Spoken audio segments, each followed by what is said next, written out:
I was 22 years old when I landed on Guadalcanal.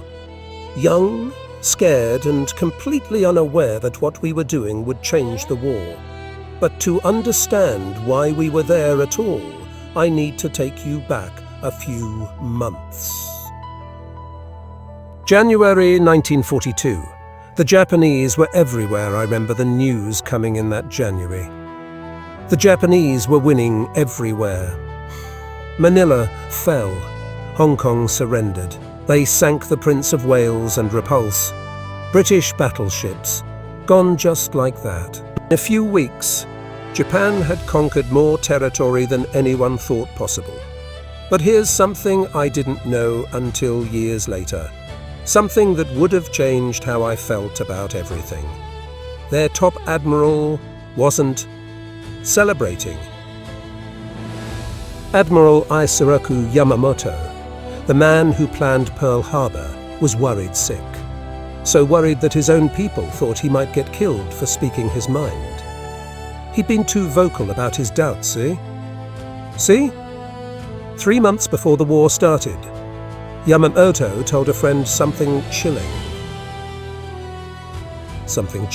He said, "At first we'll have everything our own way, stretching out like an octopus spreading its tentacles. And by January, that's exactly what was happening. The octopus was spread almost flat across the Pacific.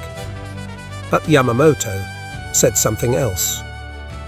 Once they took Singapore, which he figured would happen by fall, Japan would have maybe a year and a half before things went bad.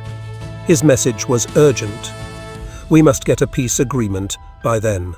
I didn't know any of this at the time. I was just a kid in boot camp, trying to figure out which end of the rifle to point at the enemy. April 1842. That's when everything changed. Jimmy Doolittle's B-25 bombers hit Tokyo. I remember hearing about it. We all cheered. Finally, we'd hit them back. The raid itself didn't do much damage. I learned that later. But it scared the hell out of the Japanese high command. They suddenly realized we weren't going to quit. We were only beginning to fight. That raid pushed them to move faster. It led straight to Midway in June, where they lost 4 carriers. The Navy kept that quiet. Losing 4 fleet carriers was too embarrassing. But it changed everything. After Midway, the Japanese pushed south toward Rabaul, New Ireland, New Guinea. They were going to cut off Australia. While I was training with the raiders, there was a fight going on in Washington that would decide where we'd go. General MacArthur wanted to lead an assault on Rabaul. Admiral King said no, mainly because he didn't want MacArthur running the show. King came up with his own plan, a Navy-led operation. Guadalcanal. At this point, nobody had heard of it. Just a dot on the map. But in late June, intelligence spotted something. Japanese construction units were building something at a place called Lunga Point. There were tents, a wharf going up, and they'd burned off the grass. That's when Admiral Turner, the guy who'd lead our amphibious operation, knew where we were going. The Solomons, July 28. The meeting nobody wanted. I wasn't at this meeting, but word spreads fast on ships. And ships. Admiral Fletcher, commander of our carrier task force, called everyone together on the Saratoga. He started by announcing he'd protect us for 2 days. That's it. After that, the carriers were leaving. Too risky. 2 days. You should have heard the grumbling after that. News filtered down to us grunts. The first American offensive of the war, and our air cover was already planning to abandon us. The rehearsal was a disaster. Only a third of the troops got ashore, and those who did had no idea what to do next. On July 31, I was on a transport with 17,000 other Marines, heading toward an island I'd never heard of. August 7, the landing. I'll never forget that morning. Clear sky, calm sea. I was with the 1st Marine Raider Battalion under Lieutenant Colonel Edson. Our target was Tulagi, across the channel from Guadalcanal. The guys hitting Guadalcanal had it easy. The Japanese construction workers just ran into the hills. Marines found breakfast still on the tables, rice bowls, chopsticks, plates of cooked plums. Everything left in a hurry. We heard about that over the radio and figured we'd have the same. We were wrong. Tulagi. My first real fight when we hit the beach at Tulagi. We ran into about 250 troops from the Yokohama Air Base detachment. These weren't construction workers. These were combat veterans. The terrain was thick jungle and steep slopes. The Japanese had dug in, machine guns positioned to create overlapping fields of fire. We had to crawl up cliffs and blow positions apart with dynamite and grenades. My company took 15% casualties that first afternoon. That's when we learned about Japanese tactics. Snipers everywhere.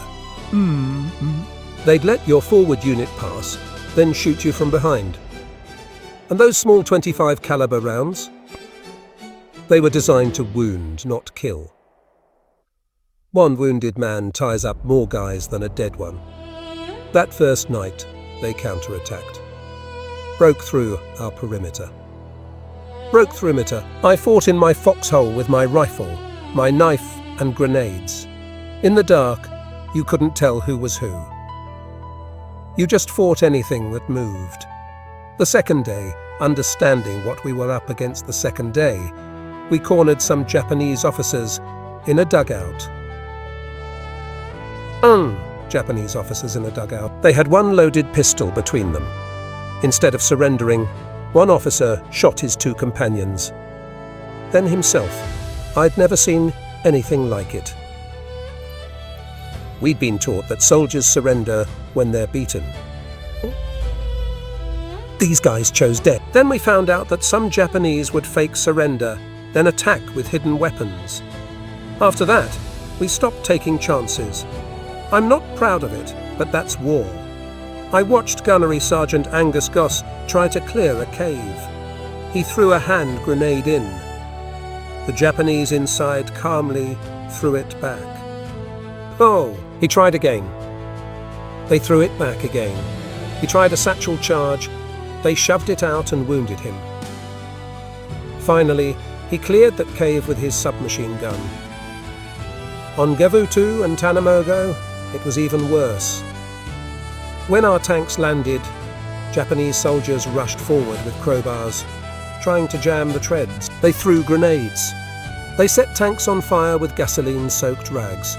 One of our tank commanders killed 23 Japanese soldiers before they got him with a bayonet. By the end of August 8, Tulagi was secured. Uji was secured. But we'd learned something important. This wasn't going to be quick, and it wasn't going to be easy. On Tulagi, 200 Japanese dead. On Gavutu and Tanamogo, the entire 500-man garrison was wiped out. Every single one fought to the death.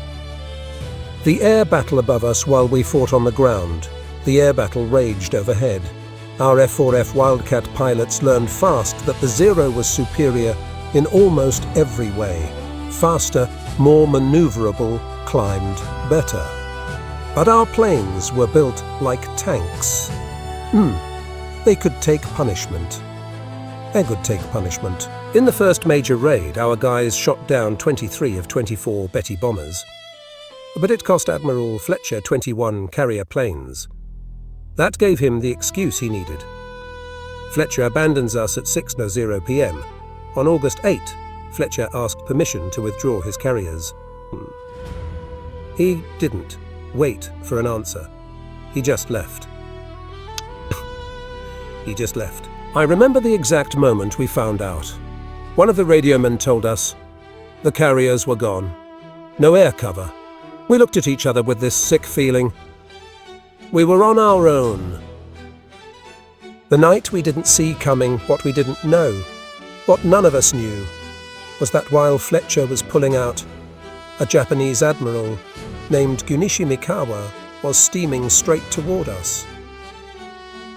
5 heavy cruisers, 2 light cruisers, and a destroyer, coming down what we'd soon call the slot, that deep channel between the islands. Our intelligence had screwed up, badly. The most obvious approach route to Guadalcanal was completely unmonitored. Admiral Turner had asked for a search there, but somehow the message got lost between headquarters. So on August 8, 1942, Mikawa steamed straight toward our unprotected fleet. What happened next? I wasn't on the ships that night. I was on Tulagi, exhausted, trying to sleep in a foxhole that still smelled like cordite and blood. But the guys on those ships, the cruisers Astoria, Quincy, Vincennes, and the Australian Canberra, they lived through hell. Mikawa hit them just after midnight, the Battle of Savo Island. We lost 4 cruisers in less than an hour. Over 1,000 men died. I found out the next morning when someone told me to look across the water. I could see the smoke, the burning oil on the water. That's when I understood. This wasn't going to be a quick operation. This wasn't going to be like the newsreels. Yamamoto had warned his people. They had 6 months to win. The Doolittle Raid had forced their hand. And now we were stuck on this miserable island, with no carriers, no air cover, and a Japanese fleet that could show up whenever they wanted. Looking back, I'm an old man now. I've had 70 years to think about those first days on Tulagi and Guadalcanal. Yamamoto was right about one thing. The Americans were only beginning to fight. But what he didn't count on, what none of them counted on, was that we wouldn't quit. No matter how hard they hit us, no matter how many times they came down the slot with their ships and planes and reinforcements. We stayed, we fought, and eventually we won. But those first days, when Fletcher abandoned us and Mikawa came through in the night, those were the days we learned what kind of war this was going to be. And that octopus Yamamoto talked about, it had spread too far, too far, too far, too fast. We were going to cut off every tentacle, one island at a time. It just took us 3 more years to do it.